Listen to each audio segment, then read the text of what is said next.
Good day everyone, or good evening, or good night. I have no idea at what time you look at this taping.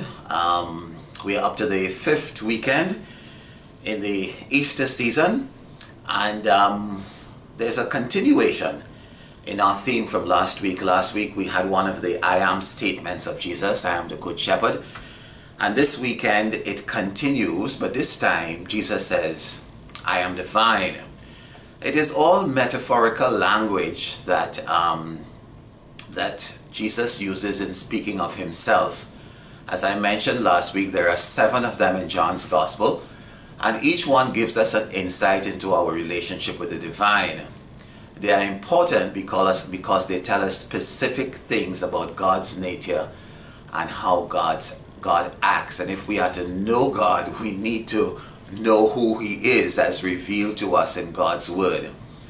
The metaphorical language is nothing new. It's very common, for instance, in the Old Testament, where, for instance, God might be given human characteristics. God is referred to, for instance, in Exodus 7:5 as having hands. It says there, I stretch out my hand against Egypt. The psalmist refers to God as having arms. It says in Psalm 89:10, you scattered your enemies with your mighty arm. Psalm 34, God has eyes. The eyes of the Lord are on the righteous. And in 2 Kings 19:16, we learn that God has an ear. Incline your ear, O Lord, and hear. Now, of course, God does not have hands and arms and eyes and ears, but in using such terms, it tells us something about God's nature. He's a God who acts, he's a God who is mighty, he's a God who sees, and he's a God who hears, a God who is very much aware of our circumstances. He's a dynamic God. Jesus in John's Gospel seems to take, and not only John's Gospel, the other Gospel readings as well, seems to take the process a bit further, using metaphorical language from the agricultural life of the people of the Near East.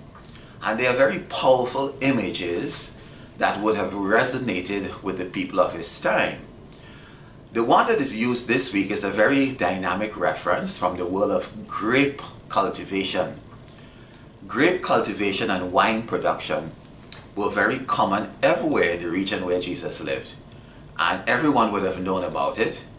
It was a very difficult process. To get optimum yield, you really had to know your stuff. Grape plants, for instance, need a warm, dry climate. You have to construct some sort of trellis for the vines to climb on. You have to plant them in a sun, in a spot where it receives full sunlight, 10 feet apart. Holes have to be about 12 inches deep. You have to trim the broken roots. And then pruning, of course, is a very big thing. You have to remove 90% of new growth, otherwise you will not get a very high quality of grape. And the more you prune, the more grapes you're going to have. So it is this whole process of vine cultivation that Jesus inserts himself into in this 5th Sunday of the Easter season. I am the vine, and my Father is the vine grower. He takes every branch in me that does not bear fruit, and every one that does, he prunes so that it bears more fruit. You are already pruned because of the word that I have spoken to you. Remain in me as I remain in you. So the whole process of grape cultivation and wine production is mentioned by Jesus there. There is something in that whole process that brings about, that helps us to understand some great spiritual truth. What is Jesus talking about? And if I were to use one sentence to describe what he's talking about, it is, I think, about fruitful living meaningful lives. Some years ago, a survey was conducted asking people what made them happy. And lots of things were mentioned: a good job, financial security, family life, good health. But above all these things, people mentioned leading meaningful lives.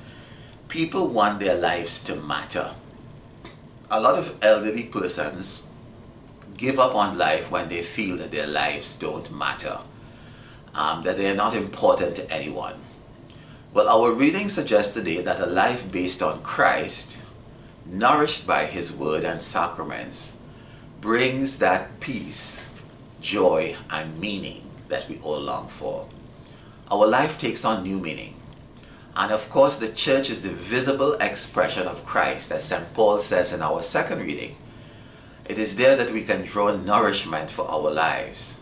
And this is why we go to church on weekends, to draw nourishment so that our lives become meaningful and filled with joy and peace. And part of the process as revealed to Jesus in our reading today will involve a bit of pruning.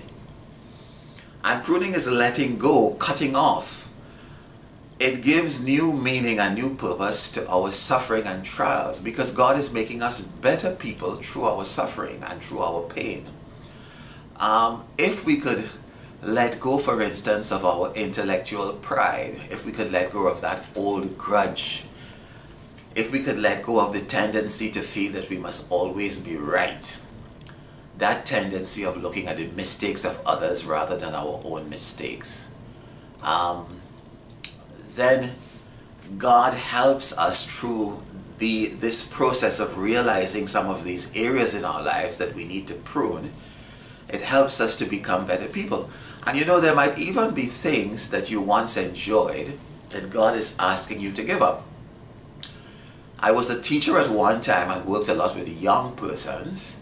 I love going to the classroom, preparing and delivering a talk. The intellectual debates in the classroom, and it gave me a great deal of joy. And I think I was good at it. But now I work more with the elderly, with the dying, with the sick, the bereaved, the traumatized, the marginalized, the poor. And this is what happens sometimes. God asks us to let go of something that is dear to us, to move on to something that is a bit different. He prunes our lives for us to bear greater fruit. And you know, we might all be at different stages in terms of our spiritual growth and in terms of this whole pruning process. Some of us are so beat up by life that we are not bearing any fruit at all. And Jesus comes to us, He ties us up like a grape plant. He tends to us, He heals us with His grace, and He allows us to begin the process of bearing fruit. And if it's that's where you are, well, that is okay.